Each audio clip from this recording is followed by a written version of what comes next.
Good morning, homies. How are we today? Good morning. Doing well.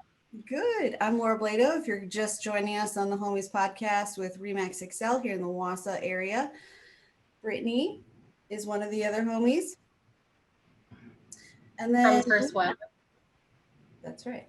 And then we have two new faces as far as the homies are concerned, but they might look a little familiar to the normal faces in these boxes because they are their mothers. So I'm going to let you introduce yourself. Why don't you get started, Pam? Pam Larkin. That would be Philip's mom. I'm with First Weber and the Larkin Group. And Laura asked us to say how long we've been realtors. It has been 20 years. I think that is legitimately a major accomplishment in this career. Very. Did you know 87% of new agents don't make it past year 3? Mm. 87%. Makes sense to me. Do you remember this? Karen and I have done that almost 7 times. Right. Right, exactly. Yep. You have to give yourself pep talks every time you hit that 3-year mark. Well, we certainly gave each other a lot of pep talks when we were starting out. So, No doubt. Speaking of Karen, why don't you go ahead and introduce yourself? and I'm Karen Harvey. I'm with Remax Excel. I've been in the business as long as Pam, 20 years. We kind of started out together and have done a lot together, with classes and all that kind of stuff. So, and I'm Brad Harvey's mother. And the boys joined and they've been in it, 5 years now, Pam? Yeah, it'll be 6 this fall. 6 years. So it's been great. Mm-hmm. So we have so much to unpack, and it just dawned on me, you two were the original homies. You were Brittany and I bopping around. That's so funny. So we have an amazing day. Today is March 8th, and it is International Women's Day. I think it's really fitting that we have this forum to be able to celebrate the women of real estate on today's holiday, I guess we'll call it. And I really think that it's super interesting to me. Like you said, 20 years is almost 7 times the 3-year average of agents. It's really interesting to me how I can go to either one of you and you both have a very calming, I can't really describe the word, but just I ran into Pam in the grocery store one day in a frazzle and I left feeling like, oh, thank God I saw her. Because I needed her calming me down. And I think Brittany and I have touched on this a lot, but it's very easy for people to assume that everybody in our industry hates each other. And I don't think that that's the case. So I think Brittany and I talk about that a lot. What do you think? Oh yeah, we travel together. The Harveys and the Larkins and Great. I think the people that think that we hate, they think there's not enough business for everyone, and I think there's a ton of business for everyone. So we're able to be our own individuals and still be friends with other realtors. Yeah, I mean, it is a competitive business, but I think you do a lot better when you are, friendly to your peers and get along. We know that the transactions don't always go so well when there's friction between the realtors. Totally. So. Respect is a big key, if you're respectful. Yeah, I agree with that. And I think that one thing that I've learned is just every transaction that I have for a long time, that realtor that was on the other side probably knew more than me for several years. So to treat it like, hey, I probably have something that I can learn from them, and walking into the transaction like, hey, what are they bringing to the table that maybe I can bring into my next transaction? And I definitely feel like that when it's someone like all three of you. I try to watch every way that you handle situations, every phone call that you make to me or whatever it is, to say, how did they handle this peacefully and kindly and with poise? and learn from that moment. And you That's guys, a great, all that's a three of great you, piece of information, Brittany. I know Pam did the same. We critiqued ourselves all the time. And I think that's just part of wanting to be better at what you do. Yeah. And learning how to say things so that people can hear them. You know, that's really key, because sometimes we have to say some really hard or not pleasant things. Right. And if you can do it in a way that people can hear it. Yeah, that is a fine art in and of itself. I feel like there needs to be a 6-month course on learning how to communicate with people, but also like communicating effectively with people, but also learning how to listen. Because I think that's the other part of, just like Brittany was saying, if you're capable of dialing into more than just the words that are coming out of somebody's mouth, there is more happening than just the words. And that's a fine art. And I don't think very many people get that. And I think that that's a big part of why people don't necessarily make it past 3 years in in this industry, but in any sales industry, regardless, or really any relationship, which is what our business is. It's a relationship business. So those are all good points. And I think the other thing that I just lost my train of thought. There's something that Karen said too, that being able to have the respect piece and seeing the top echelon of agents in any market.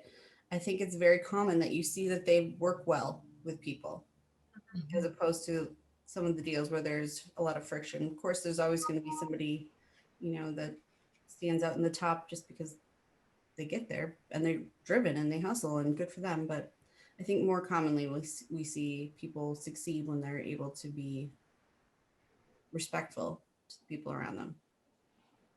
not crazy. Yeah. That always helps too. Yeah. Speaking of working well with people, my husband and I always joke, I know that he could sell real estate, but I don't think that we could do it in the same space. So you guys, do you have any tips or funny things that you guys have to do because your business partner is related to you and literally the person that you've been telling how to live life for their entire life, and now they have to be able to learn from you? What do you guys do to make that work? Pam, you want to go first? Otherwise I can. Go for it. I think it's been truthfully a real pleasure to be able to have that bond between a mother and a son, because sons easily bond with their fathers because they have the same interests in hunting and fishing and all that kind of stuff. But once that when they're off, it's just nice to have something that bonds us together. It's been a pleasure to watch him learn the business and grow the business, his own part of the business, and just kind of know too that in the future, I'm going to leave my business in good hands. Mm-hmm. Yeah, it's been pretty much the same experience. And I was trying to think, because I figured you'd ask this question. I think for the boys, the fact that they were a little older and, had gone to college, had experienced a few other jobs, they were kind of excited about doing this versus having their arm twisted to do this. Yeah. And I think that really made a difference. Of course, we know their temper, we know their disposition. So you're answering your question about, do we do anything occasionally because we are mom? So every now and then it's kind of like be a good time to take a deep breath, but otherwise, it has been wonderful. You can always send me those deep breath reminders too, even though I'm not your daughter. Feel free. I can say myself, my son's 9, and he is the type of person that if he comes to a conclusion on his own, he's far more apt to pursue that route with a lot of aggression, in a joyful way, pursue it well, versus other son. You know why he's barking? Because Philip? of. Phil. Hey, now you gotta come in. We're literally on. I told you he would check up on us. Yep, Yeah. yep. So far, she's only told 8 stories about Good. you. I told her she could say 10. So Oh, perfect. Oh. She's almost. We don't have time for some of these. we'll get your dog. Thank you.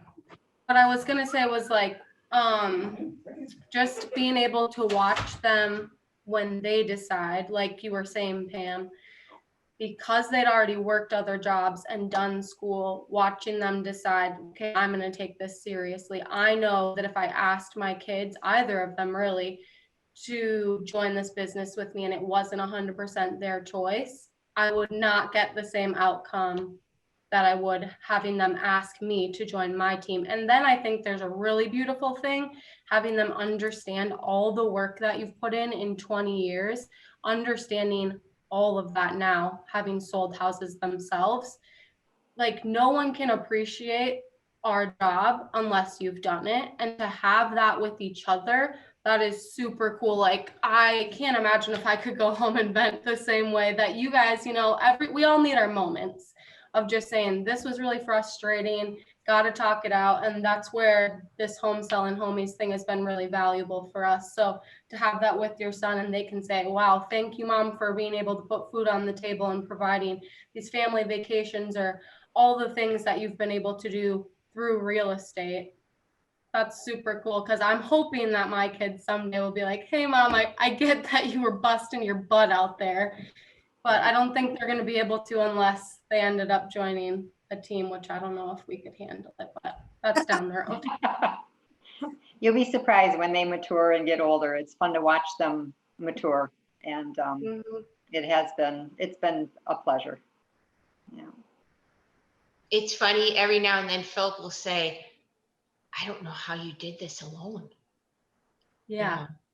So Yeah. recognize, what it's all about.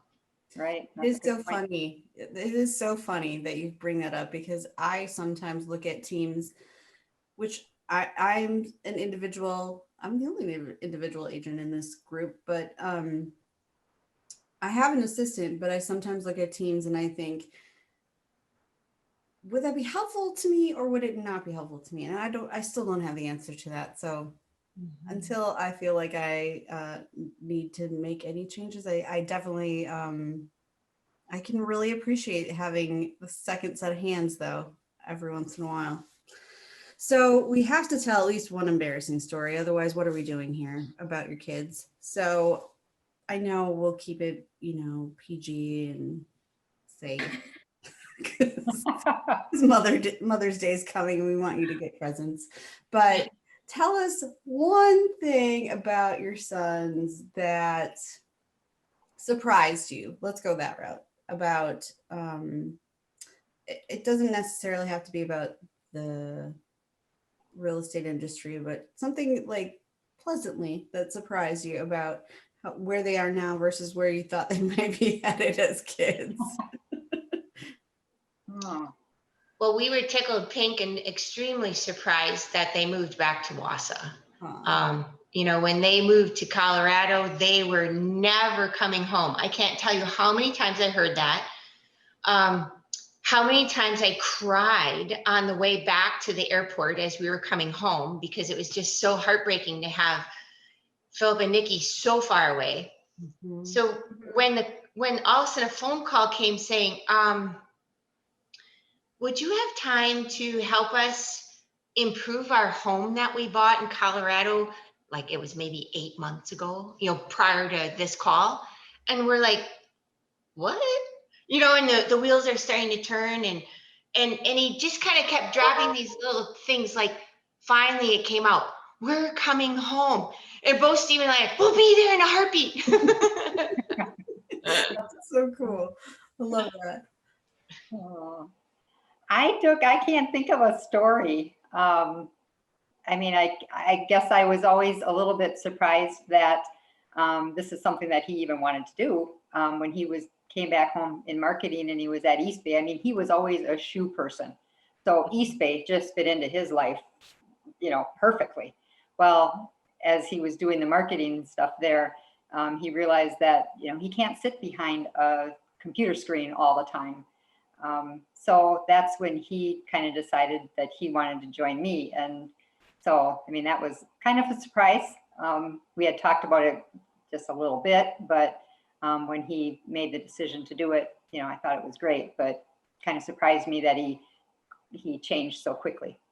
Mhm. That's interesting. It surprises me that he changed quickly too, because Brad's very much a think things out kind of person. Mm-hmm. Yeah. Must have been stewing in his head longer than you thought. Yeah, he couldn't sit in front of that computer. That's what he did all day. So You must have made selling real estate look good and easy then. I If must you have, pers- yeah. Yeah. And It he must have got been a nice shoes, so then he could leave. My kids know when I come home, and this is not really a good thing, but they'll be like, I don't talk a lot if I'm stressed out. I'm just pretty quiet and like get stuff done, but they'll get quiet too. And they'll be like, how was your day, Mom? And I'm like, pretty long, So, I mean, I think that's really admirable that your guys' kids got into the business, because I know that my children, not knowing this business at all, know that it is time consuming and can be very stressful. So that's really impressive that you guys got kids into it after all that. I was gonna ask what you guys wanted to be when you were like high school age or maybe even college age. That's a great question. I wanted to be a lawyer. I always thought it would be fun to argue cases. Wow. Look Like, at I'm you part of go. that. Yeah. I think we So- just have to give you a little pin that says RJD, real estate. But that was when I was pretty young, or a detective. I thought that would be really fun too. So those were my two Ooh, biggies. yeah. Very handy skills in this realm. Yeah. I didn't really have, I think it was the practicality. My dad said, maybe when I was 16, I grew up near Marshfield. So we had St. Joseph's Hospital, which was, back then an amazing hospital with the Marshfield Clinic right next to it. And, my dad, we were talking about what I wanted to do while we were milking cows, of course, because that's when you had conversations. Right. And one day he looked at me and he said, they have an amazing radiology program there. You really should think about that. And I kind of looked at him and said, oh, okay, that sounds good to me. And off I went to radiology school. So I don't know if I just was too preoccupied and never thought forward or what. That's so interesting to me, Pam, because I went through that's so interesting. I did not know that about you. This is why I love these conversations. So I went through the occupational therapy program at UW-Madison because that's what I was told I would be good at based on a quiz I took about my skills or something like that. So that was I had the same thing. Like I didn't really think about it. It's just what I was kind of like, sure. Yeah. And I did it, but went into management immediately. And I did it then for 17 years, got a little bored. And then that's what made me start thinking about real estate. So did you know somebody in real estate? How did you get your feet planted in that? You just really No. At the time, the real estate guide was super, super thick. And that would come out on a Saturday morning in the newspaper, which back then everybody still bought a newspaper. right. And that was my one day of the month where that morning I would have my coffee and go through that book. And when I got done, I would give my husband a report. And this is so crazy that I think back to this now. I would say, well, if you're looking for this price range, you're out of luck. If you're in this price range, there's a ton of them.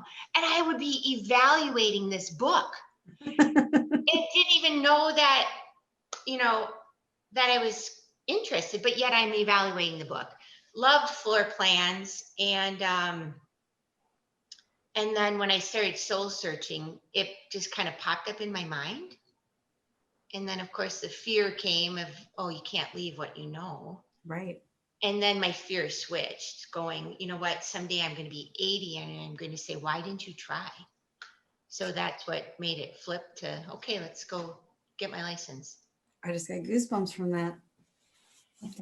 Did you have the similar experience, Karen? How did you end up in real In estate? real estate, I actually, when Greg and I first got married, I wanted to do it, but we had a child right away, and it's, you know, it's one of those businesses where you're not, you don't get a paycheck every 2 weeks, Nope. and so You were lucky in the beginning if you get one every 3 months. yeah, so I kind of put it on the back burner, and I went into orthodontics, and so I was an orthodontic assistant for 18 years, and I finally, just like Pam said, you kind of get bored doing something that long.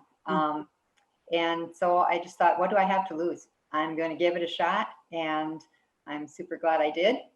But that's how I got where I was.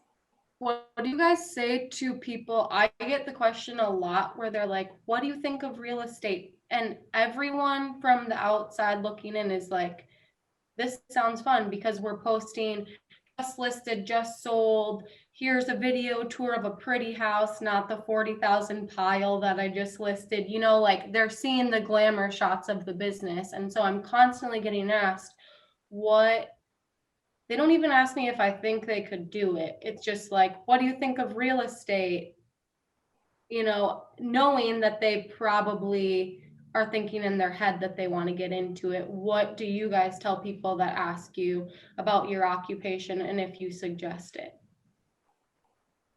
Well, it's not going to work for everybody. One, I think that you need support at home, the flexibility to put in long hours and take phone calls and run on a dime. So that means that you're changing your plans a lot sometimes. But so you've got to kind of be ready for that. And, you know, if they think, sometimes people think because we make it sometimes look easy, but it's all that stuff that we do when we're not in the office or not showing a house that is probably even more critical than just showing the house. So there's a lot involved that I think people just don't understand sometimes. Right. Yeah, I'll a lot of times ask them also, I'll come back with a question with, ask them why they're thinking about it to help understand maybe where their beliefs are and then roll into the conversation. Yeah. That's a good one. That shows why you're a good agent, because it's like over communication versus just assuming why they're even looking into it. That's a really good point. I stumble when people ask me because it depends on the day that I'm having, and it'll be like, well, you know, maybe that's not a great idea. It just depends on the day. And I think it's fair to classify or clarify, you know what, if you would have asked me yesterday, you might have gotten a little different answer. Today's been a little bit of a struggle. Yeah. Yeah. I definitely feel like I too get this question constantly. I constantly have people, hey, how do I get licensed? Or hey, tell me about, you know, like I'm thinking about doing this, tell me about it. And I think that's probably our number 2 question, other than is this house available? But I too feel like, Karen, you really just nailed it. Like the more critical piece of this job happens when we're not with people showing a house or taking measurements for a listing. It's marketing, it's relationship building, it's kind of being a little bit of a CPA of your own. And yeah, it's definitely very technical. It can get very much into the legal realm of things. So I can see how that was attractive to you, Karen, when you were talking about wanting to potentially be an attorney. And like the negotiation piece is 100% psychological. So like I've joked about wanting to do a psychology of real estate course for years, but I really believe that that's a big piece of it too. And you're right. There's a very sweeping feeling, I think, kind of like Brittany was saying, because we post a lot of glamour shots and that's pretty much what people see about the career. They don't see the behind the scenes 11 or 1 a.m. You're still putting together a marketing piece for a listing that has to go live tomorrow or something, you know, like you were, I mean, I'm single, so I don't have kids and a husband to have to worry about going home to. So for me, I work all the time. Not because I have to necessarily, sometimes I have to, but I mean, because I love it. And when somebody asks me, what do you think of real estate? I love it, or I wouldn't be sacrificing my entire life and holidays and running out the door from a birthday party for my niece or my nephew because I don't love it. I do, or I wouldn't be here. So there's definitely that piece of sacrifice that you have to be. This is definitely more than a job. This is a lifestyle. Well, it's a business. I mean, it's your own business. And, you know, another part of it is just your accounting and, you know, all that kind of stuff that is a little bit more difficult when it's your business. So there's a lot to think about too. But I will say one of the best things that probably Pam and I ever did in the very beginning, and I don't know if you'll agree with this or not, Pam, but, you know, Pam and I did a lot together as far as the education. I mean, we would go and we would do classes and get our designations and, you know, anything from investing to, you know, just your finances and ERS stuff. We did a lot of that. Yes, I agree. And I tell new agents that, and we went to the classes. We didn't just do a video class. So you were elbow to elbow with these amazing agents that were sharing, you know, I know we walked away with so many little tips that just made us feel a little stronger. I'm sure pushed us ahead. But yes, I agree. Energy. Yep. Believe it or not, I started 15 years ago and my classes were all in person too, until like a year or two after I started. And then they slowly transitioned things into online. But I agree. I took the I still remember the quick start class through the WRA being live and in person and hearing, I don't know if there were some people that had been in the business and were coming back, or they had been in the business and were taking this as like a booster to their career or something like that. But there were so many things that I had no clue I would need to even think about until I sat in that room. And that was like within a month of getting my license. So I was like, whoa, but so much knowledge. And you're right, being able to elbow with top producers or people that are just smarter than you about certain things that you don't have the same skill set in is really, really valuable. You know what's interesting is that now this is Women's Day fashion, so I'm gonna put it out there. I don't think that if this was a group of men, they would necessarily look at that the same, because men tend to have their ego more involved. So you guys would walk into a room and be elbow to elbow with someone that's amazing and then say, what can I take from you? Versus like looking at it like, how can I puff my chest out and show that I produce more than you? You know what I mean? Like, that's why I think it was actually Philip that pointed this out to me. I was talking about like glass ceiling, something like that. And he was like, actually, females dominate this industry. And I was like, you're right. That tends to be true. Not that there aren't very successful men, but there are a lot of very successful women.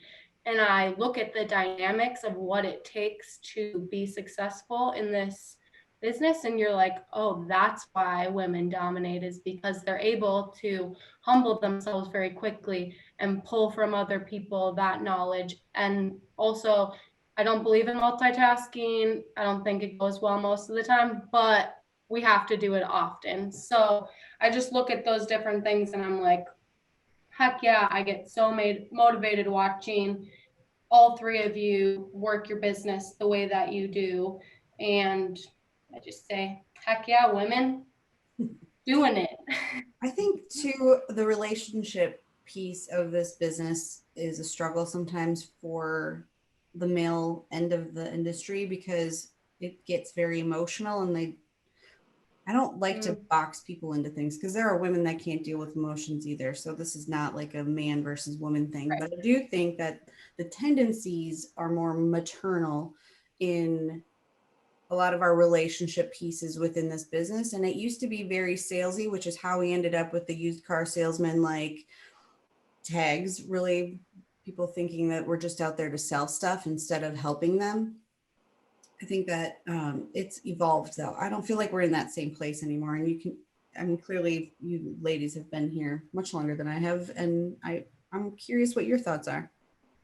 You know, it's funny that you say that because I had someone at one point early in the business ask me how I liked sales. And I looked at them. I was so dumbfounded by what they said because I didn't see myself as a salesperson. Same. I always looked at myself as an educator. And I know they looked at me kind of weird, and all of a sudden it clicked. I'm like, oh, you mean real estate? You know? So yeah, I agree. I've never looked at us as salespeople. You can't make a person buy a house, in my belief. Right. Yeah, I agree, 100%. I don't see myself as a salesperson either. I just see someone to help them through the process of buying a house. Because when you open that door to the house, you can't, like Pam said, you can't make them like it. It's a feeling, and they're going to tell you what house they want. It is a feeling, and it's interesting. I don't know if you've been able, this is what happens to you too, because we don't really talk about this part of the business, but I know immediately when I see somebody's face when they walk in a door, I know immediately that it is or is not the one for them. Immediately. It's like almost like an intuitive thing. And then I always like just kind of giggle a little bit when they're like, we got to think about it, or we'll talk to you soon and let you know what we decide. And they'll be okay. Talk to you soon. Yeah, or the opposite when you're working with someone who has a checklist or a ledger and they rate it all and they're trying to make it work in their head and not listening to their gut. Yeah. So then I always have to have the conversation of, I get that it has to work, but your gut is going to over predict the head part of it. Yeah, that makes me think of the buyers are liars. Yeah. I hate that phrase. Because they'll tell you what they're looking for, what they want, and then in the end they may buy something totally different. So Yes. it's just a matter of taking them to houses and listening, and sooner or later they see that too, but they thought they wanted something else. Yep. That's very true. I hate the phrase, but Right. it just has such a negative tone to it. It does. But you're right. It definitely tends to happen. So we're winding down on our available time to finish our thoughts. Is there anything that you give women, regardless if it's real estate or not, as one piece of advice consistently? I think what's important is we get in our own way too many times. And I think that, we just need to stop doing that somehow. I always say there's a good side and a bad side. And every now and then that bad side goes crazy. You got to get that good side strengthened up to say, stop. This is why I did this, or this is why I did that. Or remember, this is where I'm rolling with that. Try not to be our own obstacles, I guess would be what comes to mind for me. I love that. Yeah. Keep thinking out of the box and keep trying to just grow. There's a lot of talent in women. I love that too. I definitely love the phrase, feel the fear, but do it anyway. That got me through a whole lot of moments in my career. And I definitely think that the combination of those two pieces are priceless advice. So I just want to say thank you both so much for being leaders in our industry here, especially in Wausau area where things are done a little bit more traditionally than in other areas. And I like the fact that I can look to either one of you and say, I'm struggling, can you help me out? And there's never a question. So thank you both for being amazing humans. Well, you And too. for Thanks raising for having two me. other really good humans. You guys did a great yeah. job as mothers. So I forgot about them. congratulations. Well, thank you for inviting us and sharing your podcast with us. You're welcome. All right. So if you haven't been tuning in to Home Selling Homies, make sure you're hitting like, comment, share. We're on YouTube, Facebook, and all of the podcast places. We'll see you soon. Bye. Bye. Bye. Thank you.